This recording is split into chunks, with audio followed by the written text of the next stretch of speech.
The other day, while looking at my comment section, somebody wanted a video talking about the Conway, because this is actually quite an interesting vehicle. It has two top guns. The stock gun on the Conway is actually an incredibly powerful gun, the same type of weaponry you'd find on the Conqueror or the FE2 and 5B up in Tier 10. It carries really solid DPM at 3078. It's also got pretty solid dispersion and a really good aiming time. Also, having 342 millimeters of premium pen is enough to butter through enemy opponents like no tomorrow. But you can also run the 5.5-inch gun. Now, you do need to unlock this gun no matter what to get to the 4005, but after you've unlocked this gun, is it better to save your experience grinding up with the first gun or the second gun? And that's what we're going to be discussing in today's video. Now, what I will say for my personal preference is alpha is key. Originally, I really liked the stock gun on the Conway. It's got more DPM, it's got a bit more accuracy, and because of that, you were able to output more damage a lot easier. But that was when it originally came into the game.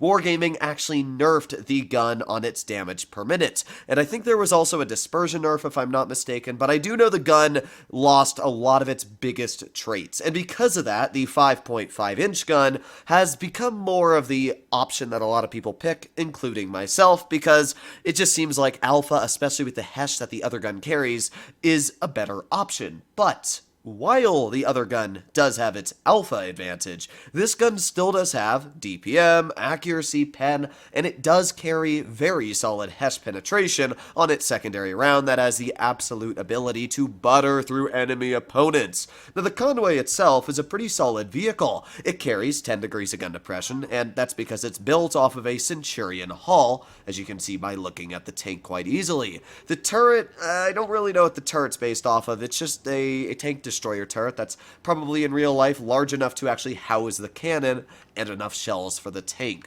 So what we're going to do is I'm going to use speed boost and we're going to climb right up this hill. This is a very solid spot to get shells into the enemy heavies if they get spotted over towards C, and if the enemy mediums decide to go over here, then we'll get some shells in as well. Now, it's very possible that our 4202 is drowning himself because he's not moving, and there you have it. So welcome the Blitz, where skill is your latest departure, and instead, you get teammates that drown themselves. Unfortunately for that guy, I'm on this team, which means he's probably not going to be playing this game anymore in the future. Either way, I'm going to stay here. Hopefully this IS-7 is going to get some spots out for us, but even if he doesn't, well, there's actually a Type 71 off to the side. Let's aim in and fire. There you go. Nice shot, and I'm going to back off the hill before we do end up getting shot, although I actually kind of reversed right into a rock. I didn't even know that existed, I'm going to be real. But there you go. Let's back up, and let's see if we can get some shells into the Type 71 again. So reversing.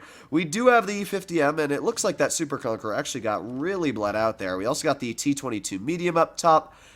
Can't really get any shells in yet. Oh, there's a nice shell we can probably get into. There you have it. Nice shot right into the T92E1. Again, that's the great accuracy coming into play with this vehicle. And you can see also this great reload just gives me the opportunity, if enemy opponents do end up poking, to get some nice shells in. Now, our team's actually doing a surprisingly solid job at holding off the enemy. We're going to see if they can continue to do that, but right now, I'm going to slowly climb up this hill again and see if I can get some shells maybe into this pattern from this angle here. So we're going to find out. Yep, there's the Type 71 as well. So I'm hoping that the pattern, oh, there you go, and nice, right into his frontal track wheel. Okay, we're going to put on my adrenaline, and we also got the 92E1, who was able to connect the shell into me, and even worse, our shell was not able to connect back into his tank. Unfortunate. I mean, I could have expected to be spotted there, so it's not really the end, but we're just going to chill here. If that 92E1 ends up poking again in the future, we'll get a pretty easy shell in. We also got the T22 medium off to the side. This is where I'm going to put on my speed boost, and we're going to drive away from the 92 towards the T22, and we're going to get a big ol' slap right into his frontal armor. Alright, in 5 more seconds, we will have 1 more shell ready. As long as our E50M manages to pen this shell, we are going to pen our shell into the T22, finishing him off. Alright, we've done a solid job so far. We've supported our team, and we've been able to do a decent chunk of damage. Off to the other side, our IS-7 is dealing with the 183, and if I can just get the slightest bit of his tank, which we unfortunately did not get there, but I think our IS-7 should, yes, out-reload the enemy 183. Okay, So far, so good. We got the Type 71 off to the side. Let's fire a shell. Nice, right into the rear of his tank. I'll take it. That's a nice little bit of damage there. We also got the Patton over here, who might be able to get a shell into as well. So let's see if this Patton tries poking. Come on, you know you want to. Poke your tank. Poke your tank. You know what? I'll shoot an HE right at his track wheel, because that works out just as well, making the enemy M48 Patton a one-shot in the future. We got the Conqueror over to the side. Let's get a nice shell right into his turret cheek. And again, we're going to put on our reload. Let's aim it on this Conqueror and fire. Oh, wow. I did not realize the shell velocity was that slow for this tank with the Hesh. I haven't used this gun in a very long time, but what I can tell you is this shell will end up penetrating the enemy Conqueror. All right, with that done, we got 2 more seconds left on our reload. We do have the Patton over here. Let's fire a shell. Unfortunately hit the gun, but because we have the Grill 15, we were still able to come out with a victory. Even with our 4-2-0-2 trolling, you can see that our team did their job. Our mediums, heavies went to the right spots. Our IS-7 valiantly fought the 183 and was able to clear him, and with that we did 3,300 damage. So, overall, would I say this is a solid gun? Yes. The Conway is a fantastic vehicle to play because even when it is stock, as you can see, it does a really solid job. So, stock gun, fantastic on the tank, and if it had its original DPM, it would be truly a crazy, crazy vehicle. Sorry, kind of swallowed air a weird way there, went down the wrong pipe. But now we're going to play into the Conway's Top Gun, which is the 5.5 inch. Now this gun has a couple advantages and disadvantages. It has Hesh, and the Hesh on this gun is weird. You don't get a premium shell. You got really nice standard pen of 273, which is 1 more than the standard pen of the normal stock gun. But you get 220 millimeters of Hesh, which deals 670 damage. Yeah, that's really beefy, and if you manage to penetrate the secondary high explosive with 77 millimeters of pen, you can deal 770, so really solid. You can also see you got 500 more DPM with the stock gun, you got way more accuracy, better aiming time, so there are a lot of advantages for the stock gun, but alpha can be key, and especially for a vehicle like this that is very lightly armored. 1 shell onto an enemy opponent can absolutely change the outcome of a battle. Just look at the Waffenträger Panzer IV that has the ability to dump out a 640 damage shell into its opponent and then quickly get back in the cover. The Conway is very similar to a Waffle in the fact that it's a turreted tank destroyer with 600 alpha when you're running the Top Gun. And because of that, I really like the tank. It's just a really sneaky vehicle that has the ability to dunk hit points right off of you and get in the cover before you even have the opportunity to get a shell back in. Especially because you can also run super speed boost on this tank, getting very quickly into the front line. So that's exactly what we're going to do here. You can see with the super speed boost, we're going fairly quick at 45 kilometers per hour. It gives you the opportunity to very fast get in the position, shoot opponents, and then back up. So that's what we're going to do here. I'm going to push up, and what does the enemy team have? They got a E5, Type 71, a Conqueror, and a K91 for heavies. So they got a quite heavily armored lineup. This position right here is a very solid spot to shoot enemy opponents. Looks like this STB isn't planning on crossing, so what we're going to do is we're going to poke right here, and yeah, that's a Type 71. Don't want to deal with that right now. Unfortunately, because we aren't running penetration on this vehicle, because you can't really deal with that Type 71's frontal armor, at least easily, is a good way I would word it. Now we got the STB off to the side still. There's a lot of tanks off to our side, which I will have to be careful about, but right now we're just kind of chilling.